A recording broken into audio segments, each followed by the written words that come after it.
Et on va parler avec mon invité Julien Trocaz. Bonjour, vous Bonjour. êtes secrétaire fédéral Sudrail. Juste un point, donc ce matin, 7 trains sur 10 qui vont circuler en moyenne sur les axes Nord-Bretagne, Sud-Ouest, annonce la SNCF dans un communiqué publié à 9 heures. Il faut prévoir des retards de 1 à 2 heures. Est-ce que vous confirmez, vous qui êtes aux commandes du syndicat? Ouais, je suis pas au commande du syndicat, mais oui, je confirme. Je confirme la mobilisation exceptionnelle des cheminots et des cheminotes ces dernières heures pour réparer les installations ferroviaires, pour organiser une production ferroviaire qui évidemment est très compliquée à faire dans cette situation de crise. On voyait bien hier matin, entre guillemets, les annonces qui étaient faites avec la situation catastrophique du réseau ferroviaire. Et on voit bien, grâce aux cheminots et aux cheminotes, on a une situation qui s'améliore très vite parce qu'ils sont attachés au service public ferroviaire et parce qu'ils ont un professionnalisme. Ils le démontrent dans cette période de crise. À quoi peut-on s'attendre d'ici la fin de la journée, peut-être ce week-end? Un retour à la normale?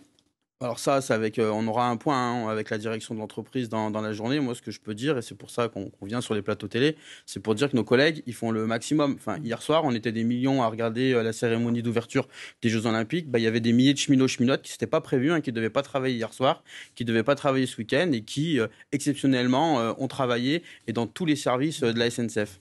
En savez-vous plus sur les raisons de cet acte de malveillance? Non, j'en sais pas plus. Je sais qu'il y a une enquête qui est en cours, comme vous. Et évidemment, je me réserverais bien de faire des amalgames dans la période. Alors peut-être pas sur l'origine un peu de tout cela, mais sur les mécanismes qui ont consisté à avoir un impact extrêmement fort sur la circulation et la perturbation. Non, mais on a touché des installations ferroviaires, des installations de sécurité.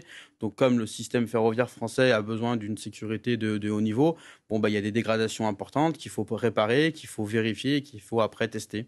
Alors, les JO contribuent donc aussi à multiplier la sécurité, la haute sécurité. Est-ce que vous estimez que cette sécurité, justement, est à la hauteur? Alors moi, je suis pas ministre de l'Intérieur, je suis syndicaliste de la fédération Sudrail.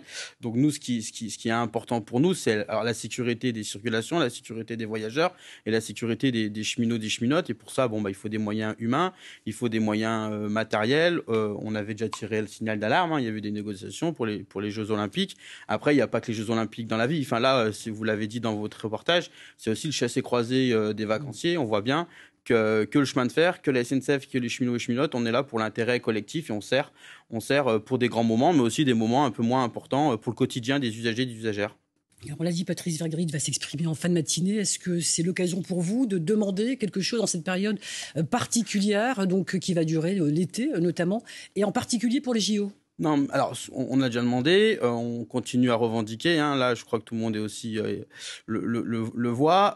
Non, ce qu'on va voir, on va voir ces annonces parce qu'il y a un an, il y avait déjà eu des actes de malveillance et Clément Beaune avait annoncé un plan de financement pour mieux sécuriser les installations ferroviaires. On a souvent des plans de communication ou des actes de malveillance politique qui sont de toujours faire des annonces, mais après on n'y voit pas concrètement.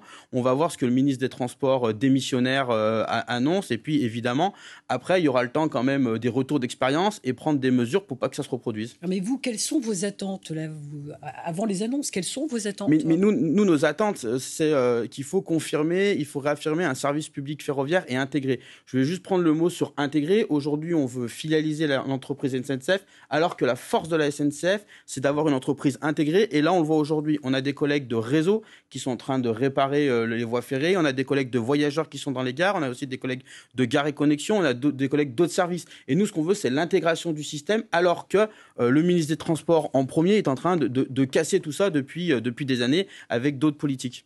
Alors ces JO, encore une fois, donc sont l'occasion de mettre un éclairage sur le ferroviaire qui s'avère être très important, notamment pour le départ en vacances. Ça va devenir incontournable, c'est un peu ce que vous dites? Le ferroviaire, de toute façon, est incontournable. Il le sera encore plus dans la crise écologique qu'on connaît. Donc oui, que le ferroviaire est incontournable. C'est pour ça qu'on avait négocié et on voulait des négociations à la hauteur par rapport à l'intérêt comme d'autres secteurs. Nous ne sommes pas le secteur. Il y a aussi des collègues de la sous-traitance. Il faut aussi penser à eux. Par exemple, le nettoyage ferroviaire ou la restauration ferroviaire. Mais oui, on fait partie de ces secteurs qui sont incontournables. Mais pourquoi? Parce qu'on est pour l'intérêt collectif et on le voit encore aujourd'hui, alors malheureusement avec cette crise. Merci beaucoup Julien Trocaz d'avoir accepté notre invitation. Je rappelle que vous êtes secrétaire fédéral du syndicat Sudrail.